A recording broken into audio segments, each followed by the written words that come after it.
నీవు నా దాసుడవనియు నేను నిన్ను ఉపేక్షింపక ఏర్పరచుకొంటిననియు నేను నీతో చెప్పియున్నాను. నీకు తోడైయున్నాను, భయపడకుము. నేను నీ దేవుడనైయున్నాను, దిగులు పడకుము. నేను నిన్ను బలపరతును, నీకు సహాయము చేయువాడను నేనే.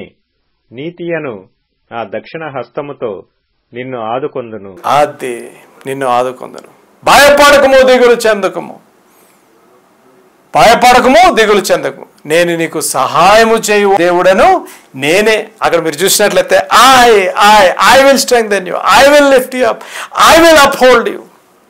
దేవుడు ఈరోజు మాట్లాడుతున్న మాట, బేజేరు అనే ఆశ్చర్యపురంలోకి వచ్చిన నిన్ను బలపరచాలని, ధైర్యపరచాలని, లేవనెత్తాలని, నిన్ను ఒక నిరీక్షణ కలిగి నిన్ను ముందుకు కొనసాగించాలి. అందుకనే ఈ కార్యక్రమానికి ఎంతో ప్రార్థించి ఉపవాస ప్రార్థనల నుండి ఏం పేరు పెట్టాలి అనగా నిరీక్షణ సమయం, ద అవర్ ఆఫ్ హోప్. నిరీక్షణ సమయం. నీకు దేవుడు ఒక నిరీక్షణ ఇయ్యాలని ఆశపడుతున్నాడు. యెహోషువ గ్రంథము 20వ అధ్యాయము 8వ వచనం. తూర్పు దిక్కున యోర్దాను అవతల యెరికోనొద్ద రూబేనీయుల గోత్రములో నుండి మైదానము మీదనున్న అరణ్యములోని బేసెరును, గాదీయుల గోత్రములో నుండి గిలాదులోని రామోతును. అది రామోతును. రామోతు అనగా ఎత్తు.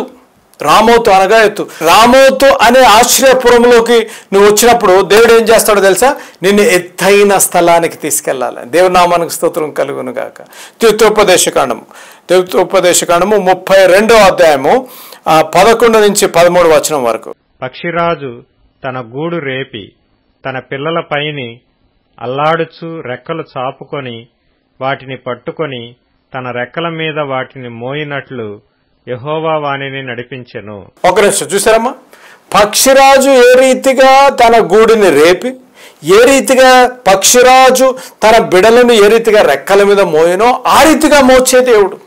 నువ్వు కష్టాల గుండా, నష్టాల గుండా వెళ్తున్నావేమో, నీ గూడి చెదిరిపోయిందేమో, నీ వివాహం అనే గూడి చెదిరిపోయిందేమో, ఉద్యోగం అనే గూడి చెదిరిపోయిందేమో, సేవ అనే గూడి చెదిరిపోయిందేమో, నీ హృదయం గాయపడ్డదేమో. జాగ్రత్తగా వినాలి ప్రియతముడు, ప్రియచెల్లెమ్మ.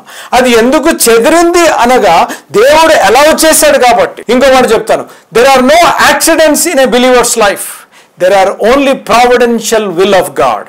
దేవుడు సమీపించి దేవుడు ఎలా చేస్తే తప్పనని నా జీవితంలో అనేక సార్లు సంఘటనలు జరగవు. కానీ ఇంకోసారి మనకే మనం చేసుకుంటూ ఉంటాం కదా. మా క్లాసికల్ ఎగ్జాంపుల్ చెప్పాలి అని అంటే, యోబు జీవితంలో దేవుడు ప్రవేశపెట్టాడు కాబట్టి కష్టము, నష్టము, ఇరుకులు, ఇబ్బందులు. యోబు దేవుని చిత్తంలో ఉండి యోబు శ్రమ పడ్డాడు. దేవునికి చిత్తానికి వ్యతిరేకంగా తిరిగి యోనా కష్టపడ్డాడు. చూసారా, ఆ వ్యత్యాసం తెలియాలి.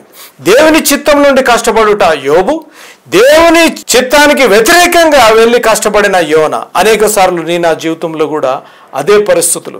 దేవునికి వ్యతిరేకంగా వెళ్ళి కష్టపడిన వారు, దేవుని చిత్తం నుండి కష్టపడిన వారు కూడా నాకు అనేకులు తెలుసు. ఇక్కడ దేవుని వాక్యంలో మనం చూసినట్లయితే, ఇక్కడ రామోతు అనగా ఒక ఎత్తైన స్థలం. నిన్ను ఎత్తైన స్థలానికి దేవుడు ఎందుకు తీసుకెళ్తున్నాడు అనగా, నీ విశ్వాసము బలపరచాలని, నీకు ఇంకా ఆయన చిత్తాన్ని బయలుపరచాలని, ఇంకా ఆయనకు ఇంకా సమీపంగా రావాలని ప్రభువారు ప్రవేశపెడుతున్నారు. అక్కడ ఆ పక్షిరాజు పైకి తీసుకెళ్లి ఆ పిల్లల్ని వదిలేసి మళ్ళా ఇమ్మీడియట్గా కిందకు వచ్చి తీసుకెళ్లిన రీతిగా ఈ వీడియోలో మీరు చూస్తున్నారు చూడండి, కిందకు వచ్చి ఆ పక్షుల్ని తీసుకెళ్తారు. అదే రీతిగా అనేక సార్లు దేవుడు నీ జీవితంలో బాధ, కష్టము, నిస్పృహ, నిరాశ అలౌ చేసి ప్రభువారు ఏం చేస్తారు అనగా, ఆయన ఇమ్మీడియట్గా ఆయన మనల్ని సమకూర్చే దేవుడు, కాపాడే దేవుడు.